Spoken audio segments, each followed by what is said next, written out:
1951년 1월 4일 서울은 다시 비워졌습니다. 이른바 일사후퇴. 중국인민지원군의 공세로 국군과 유엔군은 서울을 포기하고 남쪽으로 철수했습니다. 수도 서울이 두 번째로 함락되던 시기였습니다. 이때 전선만 무너진 것이 아니었습니다.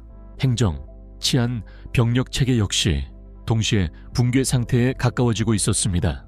대한민국 정부는 전선 공백과 병력 부족 문제를 긴급하게 해결해야 했습니다. 그리고 1950년 12월 말부터 1951년 1월 사이 하나의 조직이 급속히 확대됩니다. 국민방위군. 국민방위군은 정규군이 아닌 후방방위 및 예비병력 성격의 조직이었습니다. 징집 대상은 주로 17세에서 40세 사이의 청년들이었습니다. 일사후퇴 이후 서울, 경기, 충청 일대에서 대규모 징집이 진행됩니다. 당시 기록 기준 편성 인원은 약 40만 명 이상, 정확히는 40만 6천 명 규모로 집계됩니다. 문제는 이들이 충분한 군사훈련도, 장비도, 보급체계도 갖추지 못한 상태였다는 점이었습니다. 1951년 1월 혹한기 한반도, 기온은 영하 10도에서 영하 20도 이하로 떨어졌습니다. 이 시기 국민방위군은 남쪽으로 이동 명령을 받습니다. 이동 방식은 차량 수송이 아니었습니다. 도보 행군. 서울과 경기에서 징집된 인원들은 충청도와 경상도 지역까지 장거리 행군을 시작합니다. 수백 킬로미터에 달하는 이동이었습니다. 그러나 행군 시작 직후부터 치명적인 문제가 발생합니다.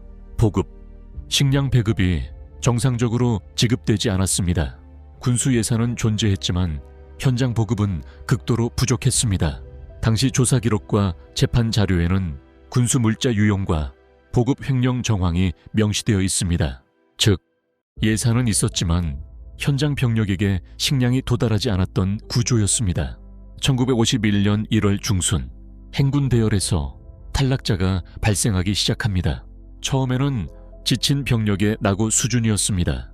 하지만 며칠이 지나자 상황이 급변합니다. 굶주림, 추위, 질병, 이 세 가지가 동시에 발생합니다. 정규 군복이 아닌 사복 상태로 징집된 인원도 많았습니다. 군화조차 없는 경우도 존재했습니다. 눈이 쌓인 도로 위에서 행군은 계속되었습니다. 충청도 구간으로 진입할 무렵 기록에는 도로 주변에 쓰러진 인원이 연속적으로 발견되었다는 증언이 등장합니다. 일부 지역 주민 증언에는 길게 쓰러진 청년들이 움직이지 않았다는 기록도 남아 있습니다.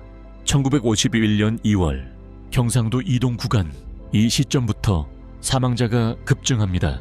공식 사망 원인은 전투가 아니었습니다. 아샤, 동사, 영양실조, 전쟁 중 전투가 아닌 행군 중 집단 사망이라는 이례적인 상황이었습니다. 당시 국민방위군 지휘체계는 정규군과 달리 관리와 통제가 매우 느슨했습니다. 부대 편성은 되었지만 실질적 지휘와 보급 관리가 현장에서 제대로 작동하지 않았습니다. 결과적으로 40만 명 규모의 병력이 혹한기 보급 없이 장거리 이동하는 구조가 형성됩니다. 1951년 2월 말 언론과 정치권에서 이상 징후가 제기되기 시작합니다. 국민방위군 대량 사망, 행군 중 집단 아사이라는 보고가 중앙정부에 전달됩니다. 이후 국회 차원의 조사 요구가 제기됩니다.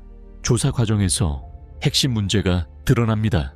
군수자금 횡령 의혹, 보급비 유용 정황, 지휘부의 관리 부실.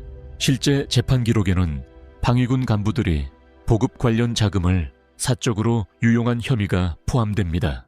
1951년 중반 국민방위군 사건은 정식 수사와 군사재판으로 이어집니다. 당시 국민방위군 고위 간부 일부는 업무상 과실 및 횡령 혐의로 기소됩니다.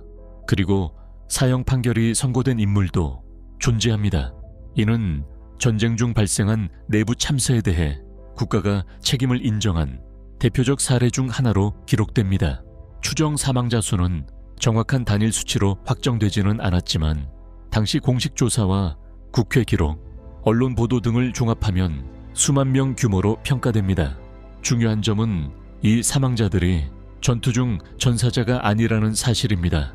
전쟁 후퇴 상황 속에서 행정 혼란, 보급 실패, 무패, 지휘 부실이 복합적으로 겹치며 발생한 참사였습니다. 일사후퇴 직후라는 국가 존립 위기 상황, 수도 상실, 전선 붕괴, 대규모 징집, 그리고 혹한기 장거리 행군, 이 모든 조건이 1951년 초 한반도 남부 이동로 위에서 동시에 겹쳤습니다. 결국 국민방위군 사건은 한국전쟁사에서 전투가 아닌 행정 실패와 보급 붕괴가 만든 최대 규모 인적 참사 중 하나로 기록됩니다. 전쟁은 총격과 전투로만 사람을 죽이지 않습니다. 보급이 끊기고 지위가 무너지고 관리체계가 붕괴될 때 행군 그 자체가 생존의 한계 상황이 될 수 있습니다. 1951년 겨울 한반도의 도로 위에서 수많은 청년들이 전선에 도달하기도 전에 쓰러졌습니다. 그리고 이 사건은 일사후퇴 이후 대한민국 내부에서 발생한 가장 충격적인 전쟁 참사 중 하나로 지금까지 기록에 남아 있습니다.